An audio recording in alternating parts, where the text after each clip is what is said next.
तारीख 11 जुलै 1997. त्या दिवशी महाराष्ट्राच्या इतिहासात जे घडलं ते कधी कुणी स्वप्नातही पाहिलं नसावं. घाटकोपरच्या रमाबाई नगराला उद्ध्वस्त करणारी ती सकाळ इतिहासाच्या पानांवर रक्त किमतीनं लिहिली गेली. हसत्या खेळत्या वस्तीवर संकटाचा पहाड कोसळावा तसं एकदम अनाकलनीय पद्धतीनं त्या सकाळी पोलिसांची कुमक धाडली गेली आणि तिनं हजारोंच्या जमावावर बेछूट गोळीबार करून जित्या जागत्या 11 जीवांचे मुर्दे पाडले आणि काहीच केलं नाही अशा आविर्भावात तिथून ते निघूनही गेले. काय गुन्हा होता रमाबाई नगरातल्या त्या रहिवाशांचा? त्यांनी पोलिसांना एवढाच प्रश्न केला होता की बाबासाहेबांच्या पुतळ्याला चपलांचा हार कुणी घातला, आणि पोलिसांनी त्या आंदोलकांना, त्या रहिवाशांना बंदुकीच्या गोळीनं मृत्यू दिला. कालचे अस्पृश्य आज ताठ मानेनं प्रश्न विचारतातच कसे, ही जातीय अहंकाराला खूप मोठी ठेस होती. म्हणून पोलिसांनी ठेवणीतलं हत्यार वापरलं. 30 वर्ष उलटले पोलिसांनी घडवलेल्या त्या हत्याकांडाला. ना त्या गोळीबारात मरण पावलेल्यांना न्याय मिळाला, ना अपराध्यांना शिक्षा. संपूर्ण भारतात असं एकही शहर नाही की गाव, निमशहर, नगर, उपनगर मिळणार नाही जिथं आंबेडकर चौक नसेल, भीमनगर, आंबेडकर कॉलनी नसेल. आजही मुलांचं नाव भिवा ठेवणं ही अभिमानाची गोष्ट मानली जाते. नवी रिक्षा येऊ द्या, नाहीतर नवी गाडी. आपल्या लाडक्या वाहनावर बाबासाहेबांची ती शानदार सही, त्यांचं जानदार इलस्ट्रेशन, त्यांच्या नावाची ग्राफिती ही असतेच असते. संस्थांची नावं घ्या, नाहीतर शाळा, महाविद्यालय, विद्यापीठांची नावं घ्या, रेल्वे स्टेशन, एअरपोर्ट, इतकंच काय तर महिलांकडून चालवल्या जाणाऱ्या मेस असतील, वडापावच्या गाड्या असतील. आपला धंदा, उद्योग तो छोटा असो किंवा मोठा, पण त्याचं नाव बाबासाहेबांच्या नावानं ओळखलं जावं ही मनीषा प्रत्येक मागासवर्गीयाची असते. ए फॉर आंबेडकर म्हणत उच्च शिक्षणाची शिखरं पार करणं हा लोकांच्या जगण्याचा आधार बनलेला आहे आणि त्या आधाराचं नाव आहे आंबेडकर. या आधारावरच मतदारसंघांची बांधणी होते, निवडणुका लढल्या जात आहेत आणि जिंकताही येत आहेत. त्यासाठी आंबेडकर पुतळ्याची विटंबना हा राजकीय ध्रुवीकरणासाठी हुकमाचा एक्का बनवून ठेवलाय आपल्या राजकारण्यांनी. कारण हे ध्रुवीकरण घडलं तरच निवडणुका जिंकता येतं. 1968 पासून 2026 पर्यंतच्या 58 वर्षांच्या कालावधीत डॉक्टर बाबासाहेब आंबेडकरांच्या पुतळ्यांच्या विटंबना होण्याच्या घटना जवळपास 7,000हून अधिक घडलेल्या आहेत. या 7,000त जवळपास 1,500 प्रकरणं ही गंभीर स्वरूपाची होती. एकूण 923 वेळा पुतळा विटंबना प्रकरणानंतर त्या प्रदेशात संचारबंदी, जमावबंदी आणि कर्फ्यू लावण्यात आलेला आहे. 523 प्रकरणांनी दंगलीचं गंभीर स्वरूप धारण केलं होतं. पण सर्वात धक्कादायक म्हणजे जवळपास 5,500 प्रकरणांनंतर पोलिसांनी अमानुष बळाचा वापर करत अनेक मागासवर्गीयांवर अनन्वित अत्याचार केले आहेत. या अत्याचाराचं स्वरूप थेट गोळीबार, जीवघेणा लाठीचार्ज आणि कायमचं अपंगत्व येईल अशी मारहाण आणि पोलीस कस्टडीत नेऊन जबर मारहाण आणि त्यात मृत्यू. 2024 सालचं सोमनाथ सूर्यवंशीचं प्रकरण ताजंच आहे, ज्याची सुरुवात 1974 साली वरळीत रमेश देवरुखकर आणि भागवत जाधव यांच्या खुनाने झाली होती आणि तो येऊन पोहोचली ती सोमनाथ सूर्यवंशीपर्यंत. आणि त्याहूनही महत्त्वाची गोष्ट म्हणजे या सगळ्यांची ना एक क्रोनॉलॉजी सेट असते. क्रोनॉलॉजी एकदम सेट असते. आधी बाबासाहेबांच्या पुतळ्यांची विटंबना करायची, मग त्यावरच्या कारवाईला टाळाटाळ करायची, मग सुरू होतो लोकांचा क्षोभ, मग पोलिसांचा अत्याचार आणि त्यानंतर राज्यबंदची हाक आणि लगेचच निवडणुका. आंबेडकरी समूहावर जबरदस्तीने दंगल लादायची आणि निवडणुकीत त्यांचं ध्रुवीकरण करून स्वतःच्या मतांची बेगमी करायची हा जुना फंडा होता आणि आहे. पण रमाबाई नगरातलं प्रकरण वेगळं ठरलं. त्यांनी नेत्यांनाही चोपलं होतं, रक्त बंबाळ होईस्तोवर चोपलं होतं. आंबेडकरी जनतेने सगळ्यांचेच मनसुबे तेव्हा हाणून पाडले होते. म्हणून आजची गोष्ट रमाबाई आंबेडकर नगरातल्या हत्याकांडाच्या क्रूर अध्यायाची. आणि हा व्हिडिओ त्या सर्वांसाठी ज्यांचा जन्म मिलेनियल्समध्ये झालाय, जेनझीमध्ये झालाय, अल्फामध्ये झालेला आहे, त्या सर्वांसाठी. त्यांना ठाऊक नाही की आपल्या आईवडिलांच्या पिढीनं काय सोसलेलं आहे. म्हणून हा रिपोर्ट प्रत्येकाने पहा आणि आपल्या नंतरच्या पिढीला आवर्जून दाखवा. विषयाच्या पुढील भागाकडे जाण्याआधी आपलं नेहमीच एक आवाहन. दोस्तो, हे चॅनल आपलं आहे. चळवळीच्या गोष्टी, घटना आणि बातम्या तार्किकपणे आणि तितक्याच क्वालिटीनं रिपोर्टाच्या माध्यमातून सादर करणारं हे चॅनल चालवणं खरंच खूप वेळखाऊ आणि खर्चिक काम आहे. या कामी मला तुमच्या आर्थिक सहकार्याची अपेक्षा आहे. एक रिपोर्टाज तयार करणं म्हणजे 3 ते 4 दिवसांच्या कामाचा वेळ देण्यासारखं आहे. म्हणून आर्थिक सहकार्य देऊन तुम्ही स्वतः या कामाचे भागधारक व्हायला पाहिजे. त्यासाठीच्या डिटेल्स इथे दिलेल्या आहेत. तुमच्या सहकार्याच्या अपेक्षेसह आता सुरुवात करूयात विषयाच्या पुढील भागाला. सूर्य उगवला की दिवस उजाडतो म्हणतात, पण मुंबईत दलितांच्या वस्त्या जागा झाल्याशिवाय शहराचा दिवस उजाडत नाही. घाटकोपरची रमाबाई आंबेडकर नगरची वस्ती ही तशीच. 1997 साली साधारण लाखभर लोकसंख्या, त्यातही बहुसंख्य बौद्धच, म्हणजे पूर्वाश्रमीचे महार.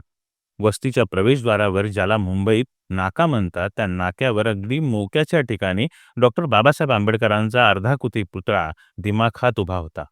गरीब घरच्या लोकांनी, कार्यकर्त्यांनी लोकवर्गणीतून तो बसवलेला होता. पुतळ्याच्या पाठीमागे पोलीस चौकी ही तेव्हाही होती आणि आजही आहे.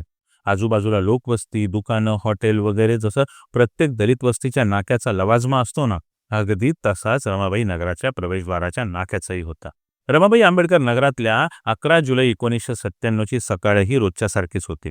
नाईट शिफ्टवरून घरी परतणाऱ्यांची लगबग आणि पहिल्या पाळीसाठी अडचणी दडपणीच्या खोपटात धावपळ करणारे कामगार, आयाबायांची पाण्यासाठीची युद्धतयारी आणि लाईनीच्या संडासाच्या रांगा लागलेल्या. आणि इतक्यात बातमी विजेच्या वेगानं अख्ख्या कॉलनीत पसरली. बाबासाहेबांच्या पुतळ्याला कोणीतरी चपलांचा हार घातलाय. हातात होती नव्हती ती सगळी कामं सोडून अख्खी रमाबाई कॉलनी गंधकुटीच्या पुतळ्याजवळ एकवटली.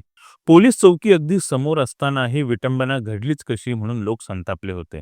पुतळ्याभोवती हळूहळू गर्दी वाढत गेली. थोड्या वेळाने पोलीस जीप आली. त्यात पोलीस अधिकारी होते. ते जीपमधून उतरले आणि गर्दी पांगवत पोलिसांसह पुतळ्याजवळ आले. गर्दीतून आवाज आला, तो चपलांचा हार काढू नका, अगोदर पंचनामा करा.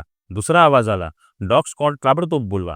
पोलीस आणि कार्यकर्त्यांची बोलचाल चालू असतानाच पुतळ्यासमोरील महामार्गावर सिग्नलजवळ रास्ता रोको सुरू झाला. वातावरण तापलेलं तरी लोकांचा राग मात्र नियंत्रणात होता. डॉक्टर बाबासाहेब आंबेडकरांचा विजय असो, पुतळ्याची विटंबना करणाऱ्या नराधमास अटक झालीच पाहिजे, अशा घोषणांनी परिसर दणाणून सोडला होता. बाबासाहेबांच्या पुतळ्याच्या गळ्यातील तो चपलांचा हार पाहून काही जण अक्षरशः रडत होते आणि अशातच एका पोलीस अधिकाऱ्याने काठीने चपलांचा हार खाली काढला. इतक्या चेंबूरच्या दिशेकडून एक एसआरपीची मोठी गाडी आली आणि तिनं यू टर्न घेतला आणि ती सिग्नलपासून 1000 फूट अंतरावर असलेल्या बुद्ध विहाराजवळ थांबली. तिथंच भिक्खू निवासही आहे. एसआरपीच्या गाडीतून 10-12 पोलीस रस्त्यावर उतरले आणि लागलीच त्यांच्या हातातल्या बंदुकांनी पोझिशन घेतली. दुसऱ्या बाजूला पोलिसांनी हायवेवर जमलेल्या लोकांना ब्रिलियंटली ट्रॅप केलं. हायवेवरून पुन्हा कॉलनीत जाणारे जे 2च निमुळते रस्ते होते, ते पोलिसांनी अगदी पद्धतशीरपणे ब्लॉक करून लाठीचार्ज करायला सुरुवात केली आणि लागलीच मनोहर कदम या तत्कालीन पोलीस निरीक्षकाने जमावावर गोळीबाराचा आदेश दिला. पोलिसांनी भरवस्तीत अंदाधुंद आणि बेछूट गोळीबार केला. टोटल 50 राऊंड फायर केले. किती? 50 राऊंड. वस्तीवर जिथं तिथं रक्ताचे सडे पडले होते. गोळीबाराच्या खुणा जागोजागी दिसू लागल्या होत्या. जे शहीद झाले त्यात रिक्षाचालक नंदू कटारे होता, शाळेत जाणारा प्राथमिकचा विद्यार्थी मंगेश शिवसरणे होता, सुखदेव कापडणे, संजय निकम, बबलू वर्मा, अनिल गरुड, किशोर कटारनवरे, संजय कांबळे, विलास दोडके, अमर धनावडे, कौसल्या पाठारे या 10 निष्पापांची क्रूर हत्या झाली होती. त्यासोबतच 26 इतर नागरिक होते ज्यांना गोळ्या लागल्या होत्या, पण त्यांचा मृत्यू झाला नाही. पण आयुष्यभराचं अपंगत्व मात्र त्यांच्या वाट्याला जरूर आलं. आणि हजारो असे नागरिक होते ज्यांच्या मेंदूवर, मनावर या हत्याकांडाच्या जखमा कायमच्या कोरल्या गेल्या आहेत. त्यातून त्यांना आज 29 वर्षांनंतरही बाहेर पडता आलेलं नाही. ज्या दिवशी हे हत्याकांड घडलं त्या दिवशी मी रमाबाई कॉलनीतच होतो. 9 वर्षांचा होतो. बरं वाईट करण्याचं वय नव्हतं ते. कर्फ्यू हा शब्द आयुष्यात पहिल्यांदा ऐकला होता. कॉलनीत 10 लोक मेलेत पोलिसांच्या गोळ्यांनी, एवढंच मला त्या दिवशी ठाऊक होतं. त्या दिवशी लहान वयाच्या अज्ञानानं वाचवलं खरं, पण मला बिलकुल अंदाज नव्हता की मी जसा जसा मोठा होत जाईल, माझ्या चळवळीच्या जाणीवा नेणीवा प्रगल्भ होत जातील, तेव्हा हेच हत्याकांड मला कायम हॉन्ट करत राहील. हत्याकांडाच्या दुसऱ्या दिवशी जनतेनं पूर्ण राज्यभरात उत्स्फूर्तपणे बंद पुकारला. काही ठिकाणी हा बंद 3 दिवस राहिला. हत्याकांड घडलं तेव्हा विधानसभेचं अधिवेशन सुरू होतं. राज्यात शिवसेना भाजप युतीचं सरकार होतं. मुख्यमंत्री होते मनोहर जोशी, तर गृहमंत्री होते गोपीनाथ मुंडे. हत्याकांडाचे तीव्र पडसाद त्यावेळेला विधानमंडळात उमटले. विधानमंडळाच्या दोन्ही सभागृहात अख्ख्या देशातून या हत्याकांडाचा तीव्र निषेध झाला. युनोच्या कचेरीसमोर सुद्धा निदर्शनं झाली. इतकंच काय, तर अमेरिका आणि युरोपीय देशातून तब्बल 39 मानवी अधिकार कार्यकर्त्यांनी रमाबाई नगराला भेट दिली आणि आपापल्या देशांमध्ये जाऊन या हत्याकांडाचा तीव्र निषेध केला. पण महाराष्ट्रात मात्र वेगळीच गोष्ट घडत होती. महाराष्ट्रातलं शिवसेना भाजप युतीचं सरकार मात्र हे हत्याकांड घडवणाऱ्या SRP फौजदार मनोहर कदमच्या पाठीमागं ठामपणे उभं राहिलं. गृहमंत्री गोपीनाथ मुंडेंनी तर असत्य आणि खोटी माहिती देऊन सभागृहांची दिशाभूल केली. आणि त्यानंतर आली टँकर स्टोरी. सरकारच्या मदतीनं तत्कालीन पोलीस आयुक्तांनी या संपूर्ण प्रकरणाला दडपण्यासाठी एक खोटी टँकर स्टोरी पुढे आणली. जगभरातल्या पोलिसांचा गोळीबारासंदर्भातला एक अलिखित नियम असतो. काय असतो माहितीये का? जर कधी आंदोलन करणाऱ्या जमावावर गोळीबार करण्याची गरज पडलीच तर आधी रबरी गोळ्या चालवल्या पाहिजेत. तरीही आंदोलक मागे हटले नाहीत आणि अधिकच हिंसक होत राहिले तर खऱ्या गोळीबार करावा, पण तो कमरेच्या खाली पायांवर केला पाहिजे. पण रमाबाई कॉलनीत तसं झालं नव्हतं. लोकांना पॉइंट ब्लँकवर धरून गोळीबार केला होता मनोहर कदमच्या वर्दीतल्या हल्लेखोरांनी. 50 पेक्षा जास्त राऊंड फायर झाले होते. शाळेत जाणाऱ्या पोराचा मेंदू गोळीनं खोपडीतून आरपार केला होता पोलिसांच्या गोळ्यांनी. खूप ठरवून सगळा प्लान केला गेला होता. टँकरची कॉन्स्पिरसी थेअरी डिझाईन करण्यात आली होती आणि त्याच दिवसाच्या सायंकाळच्या दूरदर्शनच्या 7 वाजताच्या बातम्यांमध्ये सांगितलं गेलं की आंदोलन करणाऱ्या जमावाने एक लक्झरी बस पेटवून दिली होती. या थेअरीला जोड देण्यासाठी म्हणा किंवा या हत्याकांडाविषयी कुणाच्याही मनात करुणा उत्पन्न होऊ नये म्हणून त्यावेळेच्या गोदी मीडियानं अव्वल दर्जाची भडवेगिरी करत ही टँकर थेअरी जोरकसपणे मांडलीच आणि खुनी मनोहर कदमचे कौतुकाने भरलेले मथळे लिहून अभिनंदनही केलं होतं. जे आज आपण गोदी मीडियात पाहतो ना, ते तेव्हाही होतच होतं. काय लिहिलेलं माहितीये का त्यावेळेच्या गोदी पत्रकारांनी? पूर्व द्रुतगती महामार्गावर LPG गॅस भरलेले टँकर्स होते आणि ते उभे टँकर्स पेटवण्यासाठी दंगेखोर लोक हातात पेटते गोळे घेऊन टँकर्स पेटवणार होते. आणि टँकर्सचा जर स्फोट झाला असता तर मुंबई दादरचा बराचसा भाग उद्ध्वस्त आणि बेचिराख झाला असता. म्हणून मुंबई वाचवण्यासाठी हा गोळीबार मनोहर कदमला नाईलाजाने करावा लागला. ही थिअरी आली आणि अपेक्षेप्रमाणे शिवसेनेच्या बाळ ठाकरेंनी मनोहर कदमला जाहीर शाब्बासकी दिली. तसा त्यांचा पोलिसांच्या आडून दलितांवर राग काढण्याचा इतिहास वरळीच्या दंगलीपासून होताच. पण या टँकर स्टोरीचा खोटारडेपणा नंतर उघड झाला. टँकर पेटवायला निघालेले लोक सुद्धा वाचणे शक्य होते का? त्यामुळे टँकर पेटवण्याचा मूर्खपणा ते स्वतःहून करतीलच कसं अशी शक्यताच नव्हती. नंतर न्यायालयासमोर आलेल्या साक्षी पुराव्यांनुसार ही टँकर स्टोरी तकलादू निघाली, खोटी निघाली. तर तत्कालीन विरोधी पक्षनेते छगन भुजबळ यांच्या सांगण्यावरून बाबासाहेबांच्या पुतळ्यांची विटंबना करण्यात आलीची ही अफवा त्यावेळेला उडवण्यात आली होती, ती सुद्धा खोटी ठरली. पण अखेरीस कोर्टामध्ये राजेंद्र अगरवालने ही कहाणी रचली होती हे उघडकीस आल्याने कोर्टानं त्यालाच टँकर स्टोरीच्या खोटेपणासाठी शिक्षा देखील सुनावली. आता या प्रकरणात पोलिसांनी अजून हरामखोरी काय केली आहे माहितीये का? ते मी सांगतो सविस्तर बरं का तुम्हाला. हे हत्याकांड ज्या पुतळ्याच्या विटंबनेमुळे घडलेले ना, तो पुतळा वस्तीतल्या कार्यकर्त्यांनी लोकवर्गणीतून स्थापन केला होता. ज्यांनी पुतळा बसवला होता ना, त्यांनाच पुतळा विटंबनेच्या गुन्ह्यामध्ये आरोपी म्हणून शासनानं घरातून उचललं आणि त्यांच्यावर न्यायालयात आरोपपत्र दाखल केलं. कैक वर्ष गेली बरं का. कैक वर्ष न्यायालयात त्यांची सुनावणी चालली आणि नंतर खूप वर्षांनंतर सर्व कार्यकर्त्यांची पुतळा विटंबनेच्या आरोपातून निर्दोष मुक्तता झाली. या गदारोळात कैक कार्यकर्त्यांचे करिअर बर्बाद झाले, त्यांच्या नोकऱ्या गेल्या, संधी गेल्या. लक्षात आलं का? करिअर बर्बाद झाले. आणि दुसऱ्या बाजूला आजवर त्या पुतळ्याची विटंबना कुणी केली हे कुणालाच कधीच कळालेलं नाही. अगदी रहस्यासारखं ते अजूनही गुपितच आहे. बरं, पोलीस इतक्यावरच थांबले नाही बरं का. त्यांच्या क्रूरपणाची सीमा अजून ठरायची होती. जे रहिवासी मनोहर कदमच्या गोळीबारातून बालंबाल वाचले, गंभीररित्या जखमी होऊनही मेले नाहीत, पोलिसांनी त्यांच्यावरच दंगा केल्याचा आरोप ठेवला आणि जोडीला आरोप काय लावला माहितीये का? की या गंभीर जखमी लोकांनी पोलिसांवर प्राणघातक हल्ला केला. ठरल्याप्रमाणे हे जखमीही कायद्याच्या कचाट्यात अडकले. गुन्हे न्यायप्रविष्ट झाले आणि त्या जखमींचंही करिअर बर्बाद झालं. पुढे जाऊन बऱ्याच मोठ्या कालावधीनंतर सारे आरोपित जखमी देखील त्या गुन्ह्यातून न्यायालयात एकदम निर्दोषपणे मुक्त झाले. पण त्यांचं करिअर बर्बाद झालं, अनेकांना मिळणाऱ्या नोकऱ्याही बर्बाद झाल्या. लक्षात आलं ना तुमच्या? ही बर्बादी झाली. जेव्हा रमाबाई आंबेडकर नगरात हत्याकांड घडलं त्याचा तीव्र परिणाम त्यावेळेच्या दलित तरुणांच्या मानसिकतेवर झाला. रमाबाई नगरातल्या हत्याकांडानंतर तिथेच राहणाऱ्या डाव्या चळवळीतल्या लोकशाहीर विलास घोगरे यांनी या हत्याकांडाचा तीव्र निषेध करत आत्महत्या केली. गटबाज दलित नेत्यांबद्दलची घृणा त्यावेळेला तरुणाईमध्ये व्यक्त झाली. त्यावेळेच्या रिपब्लिकन नेत्यांना चोप मिळाला. आता बाबासाहेबांच्या अर्धकृती पुतळ्याऐवजी पूर्णाकृती पुतळा बसवण्यात आलेला आहे. एक शहीद स्मारकाची इमारत उभी राहिलेली आहे. तिथं समारंभ होता. ज्यांच्या घरातली माणसं मेली ती घरे उद्ध्वस्त झालेली आहेत. रमाबाई आंबेडकर नगरची जखम आजही भळभळतच आहे. केंद्रात तेव्हा इंद्रकुमार गुजराल हे पंतप्रधान होते, तर इंद्रजित गुप्ता गृहमंत्री. युती सरकार महाराष्ट्रातून बरखास्त करावं अशी जोरदार मागणी जनतेतून पुढे येत होती. 8 ऑगस्ट रोजी विरोधकांचा युती सरकार चले जावचा मोर्चा लाखोंच्या संख्येने विधान भवनावर निघाला होता. मोर्चासमोर केंद्रीय मंत्री रामविलास पासवान यांच्यासह अनेकांची भाषणं झाली.